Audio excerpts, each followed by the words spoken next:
अगर आप किसी भी कॉम्पिटिटिव एग्जाम की तैयारी कर रहे हैं तो कुछ चीज़ें हैं जो आपको हमेशा ध्यान रखनी चाहिए। पहली, कि जब आप उस चीज़ के लिए क्लासेस ले रहे हैं वहाँ पर बहुत सारे बच्चे होते हैं, तो एक चीज़ याद रखिए, उसमें से 80% सिर्फ भीड़ है।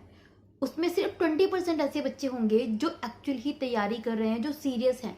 तो उन लोगों को देखकर डरने की ज़रूरत नहीं है, नंबर्स ऑफ स्टूडेंट्स को देखकर डरने की ज़रूरत नहीं है, वो सिर्फ भीड़ का हिस्सा है। दूसरा, मैनी टाइम बच्चों में एक चीज़ होती है कि जब वो एग्ज़ाम की तैयारी करते हैं तो उनका एक एटीट्यूड होता है कि यार सारे एग्ज़ाम एक से ही तो होते हैं, इसका एग्ज़ाम तो दे रहा हूँ मैं, उसका भी दे दूँ। बैंक की तैयारी कर रहा हूँ, मैं रेलवे का भी दे देता हूँ, तो मैं यूपीएससी का भी दे देता हूँ, उसका ट्राई करने में क्या जा रहा है, सेम ही तैयारी होती है। एक आपको भ्रम है कि सारे जो एग्ज़ाम होते हैं वो सेम होते हैं। उनमें कुछ चीज़ें होती हैं जो स्पेसिफिक होती हैं, उसकी तैयारी करने की आपको अलग से ज़रूरत है। अगर सेम ही एग्ज़ाम होने लगा तो आपको फिर सेम ही एग्ज़ाम ले लेंगे ना, अलग से लेने की ज़रूरत क्या है उनको। सेम एग्ज़ाम नहीं होते हैं, कुछ चीज़ें होती हैं जो स्पेसिफिक हैं, जो डिफरेंट हैं। और इससे एक नेगेटिव इफेक्ट ये होता है कि आप एक एग्ज़ाम की तैयारी कर रहे हैं, सपोज आप बैंक की तैयारी कर रहे हैं, आपने अगर रेलवे की का फॉर्म भरा और आपने उसका एग्ज़ाम दिया तो वो आपका क्लियर नहीं होगा, और इससे क्या होगा, आपका जो सेल्फ कॉन्फिडेंस है वो भी डाउन होगा, आप अपने लिए नेगेटिव हो जाएंगे। आपको लगेगा यार मेरे बस की तो कुछ भी नहीं है, उसने तो रेलवे का निकाल लिया, इसने भी निकाल लिया, मैं ही रह गया।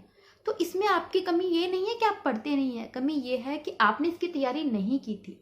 सो जिस चीज़ के लिए फोकस्ड हो उसके ही एग्जाम दें, या फिर जिसका एग्जाम देना हो उसके लिए फोकस्ड रहें। ये ना हो कि बस एक की तैयारी करके सारे एग्जाम देते हुए हैं, ऐसे नहीं, ऐसा कुछ भी नहीं हो पाएगा आपसे, ये ना करें। थर्ड, आपको बतेरे लोग ऐसे मिल जाएंगे जो कहेंगे कि भाई गवर्नमेंट जॉब हर किसी की बस की नहीं होती, पैसे दोगे तभी एग्जाम आपका क्लियर होगा, सब ले देकर होता है। लेकिन ये सच नहीं है। इस चीज़ को अपने दिमाग में ना जाने दें, अपने कानों में ना जाने दें कि गवर्नमेंट जॉब मुश्किल होती है। ये नहीं होती। ये इसलिए मुश्किल होती है क्योंकि हम यही सुनते हैं कि मुश्किल है। जब तैयारी करते हैं तो हम सोचते हैं कि गवर्नमेंट जॉब मुश्किल है, जब एग्जाम देते हैं तो सोचते हैं कि मुश्किल है, और जब रिजल्ट आता है नेगेटिव आता है तो हमें लगता है कि यार ऑब्वियसली किसी का तो होता नहीं है, हमारा कैसे हो जाएगा। जब नेगेटिव थॉट है तो कैसे कुछ चीज़ें पॉजिटिव होंगी। भगवान भरोसे ना रहें, लोगों की सोच पर ना जाएं। जो कहने वाले लोग होते हैं कि मुश्किल है गवर्नमेंट जॉब, उसमें से 80% ने तो कभी तैयारी की नहीं है, और जो 20% तैयारी करते हैं उसमें सिर्फ 2% लोग होते हैं जो सीरियस होते हैं, बाकी सीरियस भी नहीं होते, एग्जाम देने चले गए होते हैं। जो 2% सीरियस होते हैं उनमें से 1% की लग भी जाती है। 1% वो हो जाते हैं जिनने तैयारी की थी, लक बैड लक नहीं हो पाया, उन्होंने दूसरी बार गिव अप कर दिया।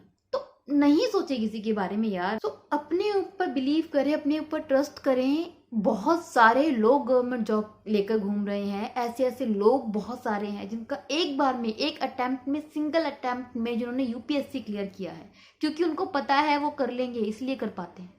सो अगर आपको पता है इजी है, अगर आपको पता है कि आप कर लेंगे, अगर आप जानते हैं कि आप में काबिलियत है, तो डेफिनेटली आपका होगा।